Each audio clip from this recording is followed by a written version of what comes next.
Fire Emblem 12, Vanilla Hard 3, no DLC, 0% growths. The final chapter, Light and Shadow. I truly cannot believe we made it all the way here, and I want to sincerely thank you all for joining me. This has been an incredible experience. But I do have some bad news. I unlocked a support conversation between Minerva and Nicholas, and every single panel of dialogue from Minerva has the word brother in it. And you just know in the original Japanese she's talking about that Nissan. Or no, I bet it's Sama. Oh, Nisama. God, that's annoying. That's why I can't play FE9. Ike's sister never shuts the hell up.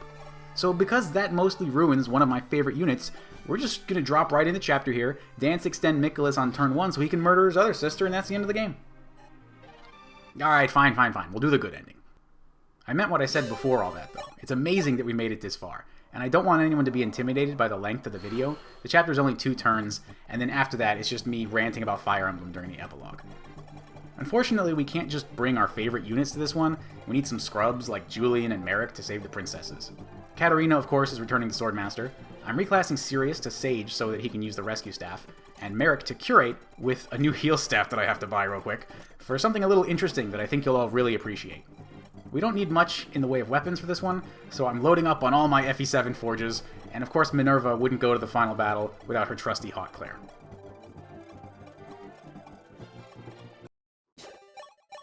Turn 1 is simple. Marth gets in range of the save tile for next turn, Zane imitates Katarina and gets healed up. If you don't know how this works, the gimmick is that killing Medius will just cause him to resurrect by sacrificing one of the 4 princesses. So we need to recruit all the princesses first. Fortunately, they can all use the rescue staff, which allows us to get everyone we need up there all on one turn. Sometimes this ice dragon on the right will spend his final movement point going left instead of down, which will block you off from reaching Maria with Minerva next turn. It's a pretty annoying thing to reset over, and I couldn't find a way to stop it from happening.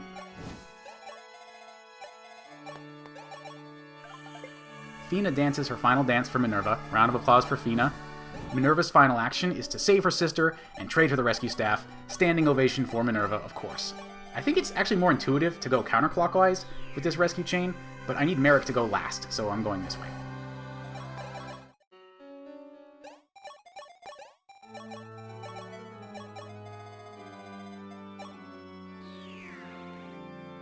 Can we take a minute to appreciate how stunningly gorgeous Nina is? I mean, good lord. And she's in love with this guy, you believe that? Now this is why I reclassed Sirius to Sage, so that he's able to talk and use the rescue staff to get Katarina up here. Round of applause for Sirius, and Katarina takes the first chunk out of Medius with FE7.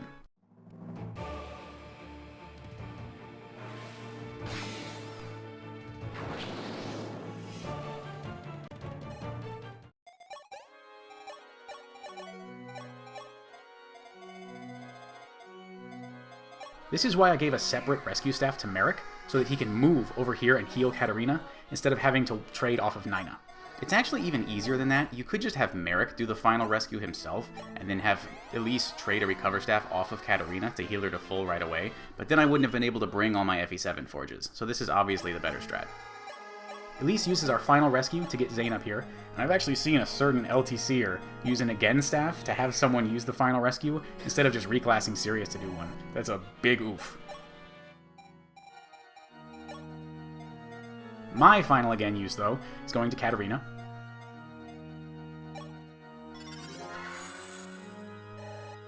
The rest of our casters are going to heal Katarina back to full, which wouldn't have been enough without Merrick using the heal staff. Standing ovation for all our wonderful mages. The reason I did this is because I know some idiot's first comment is going to be, "You now do it on Lunatic Reverse." But this would still work on Lunatic Reverse, because Katarina's back at full health. So there you go. Shut up.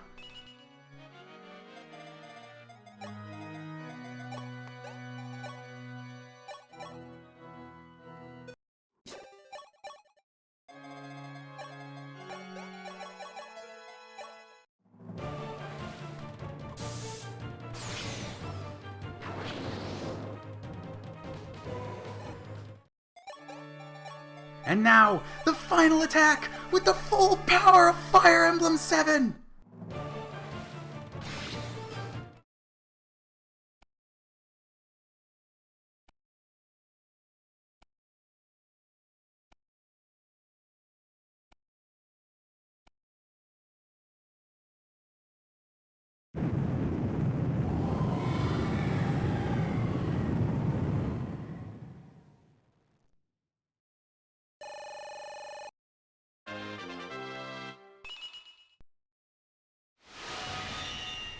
I actually did it. Fire Emblem 12, Vanilla Hard 3, no DLC, 0% growths. Full recruitment, full survival. Now the first question on my mind is this a world first? And I think it is. I can't find any Lunatic ZPG runs without the stat boosters in the armory and or the rainbow potion, and even then they're not full recruitment, full survival. At the very least, I hope this changes the conversation about Lunatic ZPG a little bit. You do not need the Alm Staff for full survival, even on Lunatic Reverse, like I showed you. That's my gift to you all. I solved the last chapter for the Lunatic Reverse version of this run, full survival. You just have to work backwards from there. So now I'm just going to start talking for a while, and I'd love any feedback from you all, or any questions that you have that I don't answer. First of all, how did all this happen? I've always been a challenge run sort of gamer. I was a speedrunner for a few years, speedrun.com/KBM. But I never really got into Fire Emblem LTCs because I don't like warp skipping, and rigging level ups to just destroy every enemy isn't interesting to me. That second concern though is removed by 0% growths, which I fell in love with the first time I saw it, and you'll find me in the comments of all of Don's playthroughs. So eventually I started FE12 just for fun, and I always picked the hardest difficulty in games, and I was having fun trying to LTC the prologues, but it kept being like, oh man, if I got a point of speed 2 chapters ago, I could save a turn here. And that was getting annoying, so I said, screw it, I'll just do 0% growths, and for an added challenge, I'll do the Archer Avatar. That ended up being a ton of fun in the prologues, so I decided to just keep going until the run got bricked, and the rest is history. So how much preparation went into this run? It really was my first time playing FE12. I would check the wiki pages when I got to each chapter, but other than that, my only knowledge of the game was Don's Hard 2 ZPG, and one video showing how to rescue chain the final chapter. Although, like I mentioned, they didn't reclass Sirius or Merrick and wasted an again use. So that one chapter at a time approach lasted until I beat chapter 15, with the exception of the final chapter, which I theory crafted my solution to around chapter 8 or 9. And that was a lot of what motivated me to crank out these videos. I was so excited to show my full survival solution for the final chapter without the Alm Staff. As recently as the week I'm making this video, Mekkah uploaded a great video ranking the Fire Emblem Lords, but he mentions that you pretty much have to either use the Falcon or a Forged Thoron tome for Medius, and that ain't real, cuh? But back to the story. Once I beat chapter 15, I routed out all the fine details for the rest of the run. So the fact that I had exactly enough rescue uses left after that point was either blind luck or prodigious insight. I'll let you decide. Similarly, the fact that I saved all my speed wings for Katarina was also sort of blind luck. I gotta hand it to Intelligent on that one. My swordmasters were always able to double when I needed, and my Draco Knights were never at a meaningful doubling threshold. Otherwise, I totally would have used one of my speed wings. I just never really encountered a situation where it made a big difference.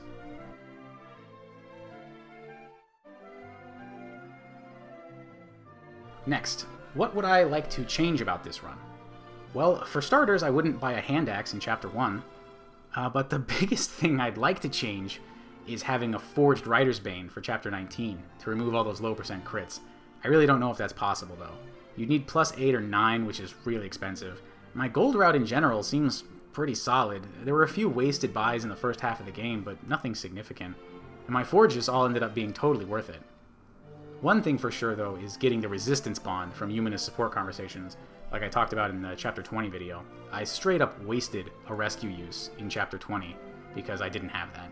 It's easily the biggest shortcoming from my lack of planning in the early game. Similarly, Cecile can give you a speed bond from deploying with the Avatar and also Katarina. If I used her as my main healer instead of Malicia, I wouldn't really lose anything, and maybe I could do something meaningful with those speed bonds. I haven't really thought it through, but that's an interesting thought. But yeah, my other rescue uses ended up being pretty spot on. I don't think I would have saved turns by putting them anywhere else. I definitely wasted too much effort getting experience on like Draug and Gordon and Lind in the early game, instead of focusing on Sita and Katria. But at the same time, that sort of spreading experience around in case I need these other units, that kind of thinking is what got the Avatar to level 10. And he ended up being extremely useful, especially since I had to build his support with Katarina in the late game. I wouldn't have beat the game without that. And then I guess one last thing, I definitely wasted a turn getting the bridge key in chapter 3. But I knew I was wasting a turn there. I just wanted to get some experience by crossing the bridge, but looking back, obviously I didn't need to do that. Next, how do I make these videos? I record with OBS and just double the capture. Then I crop the top off of one and crop the bottom off the other and just line them up side by side. Then I use Adobe Premiere for editing, cutting out all the menu overlays when I load and save states and stuff. Unfortunately, that ends up like dropping a couple frames of audio because the audio keeps going for 1 or 2 frames when I pull up the menu. So when you hear like little blips, little jumps in the background music or whatever, that's what that is, and you can only do so much. All right, so what do I like about FE12? Well, first, there's no warp on Lunatic. That's a huge reason that I wanted to do this. And I know I could just not use it. But then all the other Lunatic runs are going to have a better turn count than me, and no one will care. So, for the sake of my ego, for the sake of the prestige, that was important. And in Chapter 14, if that thief at the start still had the warp staff, I would have been screwed, because getting the Fortify staff from him instead, that you get on Lunatic, super carried me in that chapter. And I loved Rewarp in FE5, though. I'm surprised that hasn't come back. I think that's a much better system. Second, there's no physical rescuing. Rescuing is a great mechanic casually and for newer players as like a bailout in dangerous situations, but at the top level of play, rescue chains are so dominant that they take away from the games, in my opinion. And more importantly, rescuing adds even more value to the already overloaded mounted units. Similarly, FE12 does not have Canto. Fuck Canto. Mounted units do not need more utility than they already have, and FE12 is proof of that. Draco Knights are still the best class without rescuing or Canto. I actually recently did a Hector hard mode no mounted units run, and that was awesome. I highly recommend giving that a try. Alright, fourth, save tiles. Straight up improvement to the franchise. All upside. They're great. They should be in every game. Now, they should also be in Chapter 20X. Fifth, they got rid of playable ballisticians after Shadow Dragon. I think ballisticians were a huge mistake. They shouldn't have ever been in the games. I wouldn't have done this run if they were a thing. And it goes without saying that they also got rid of the awful guidance requirements that Shadow Dragon had, although you might argue that they were too brain dead here in FE12. This is specific to my ZPG run, but I liked how important swordmasters were. I never use Myrmidons in Fire Emblem. I would so much rather train a mercenary or a lord or a cavalier over a Myrmidon. Or even a thief. Like I used Matthew instead of Guy in FE7. So that was a cool breath of fresh air getting to use swordmasters for once. Similarly, the general philosophy of this game, like the meta, is to spam Draco Knights. But without the stat boosters in the shop, and the very high enemy stats, my Draco Knights fell back to the more interesting and more limited role of answering high movement requirements, rather than just being an answer to everything. So that was good.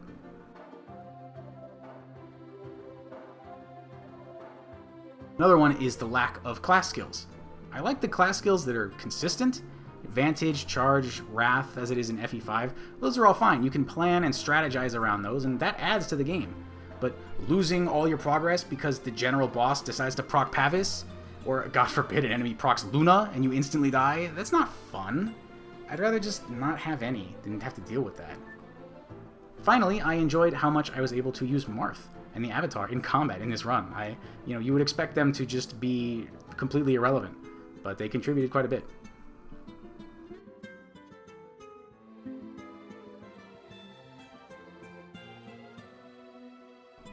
Okay, stuff I dislike. There's only one brand of tomes in this game. Weapon Triangle for magic, or all the different flavors of magic like in FE5, adds nice character identity to the games. But that's a relatively small complaint. Another small thing is that thieves can't steal. That's no fun. It's not a thieving, they're burglars. They're not thieves, they're burglars. Anyway, unlimited reclassing is a big one. I can stomach like the second seals in Awakening, but arbitrary reclassing in preparations just destroys character identity. Now, obviously, it was critical to this run. It was a cool mechanic in this run, because I'm at such a huge disadvantage, but in any sort of growth run, I heavily disapprove of it. I'm playing Shadow Dragon for the first time right now, and I refuse to reclass anyone. Now, of course, the biggest problem with FE12 is the lack of hard mode bonuses. It doesn't even have to be strength or defense, just speed. Surely Intelligent knew they were giving me something worthless if a unit gets doubled by every enemy in the chapter where you recruit them. Like, what the hell am I supposed to do with any of the Wolfguard or Astrum? I'm not asking for Galzis here, or Sed, or Athos, or even a Nime type. I just want someone who can survive a round of combat as something other than a swordmaster. Horsemen are the other class with 30 max speed, but their bases are terrible. They're no substitute for swordmaster at all. Its speed is usually even lower than Hero and Berserker. So most of those male units with that set of classes have nothing they can reclass to even participate in this run.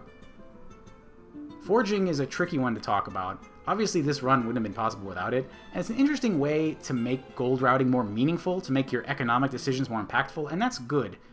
But you all know that forging effective weapons is a slippery slope. It already ruined Shadow Dragon, so I feel like it's very, very close to being overpowered. It's dangerous. It's a dangerous system. At least there are some limits, like not being able to forge Nosferatu, especially. That's a very good call. Finally, and I don't even need to say this one, the whole self-insert system is a black stain on Fire Emblem. It can never be undone. We can never go back.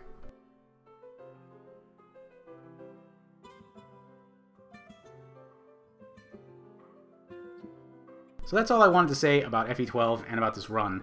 But what about the other games? Well, 7 is my favorite, with 5 in a close second, and then I guess 12 after that. Apparently it's pretty hip, it's really cool to hate on 7, especially its plot, but you gotta understand, for me, the plot of a Fire Emblem game is like the plot of a porno. I just don't care. That's not why I'm there. Right? Oh, there's no dragon, and then there is dragons, and then the dragons are gone again. It doesn't matter. I'm here for the gameplay, and also for the characters. I like seeing well-written characters interact with each other, which of course is why Awakening is not in my top 3.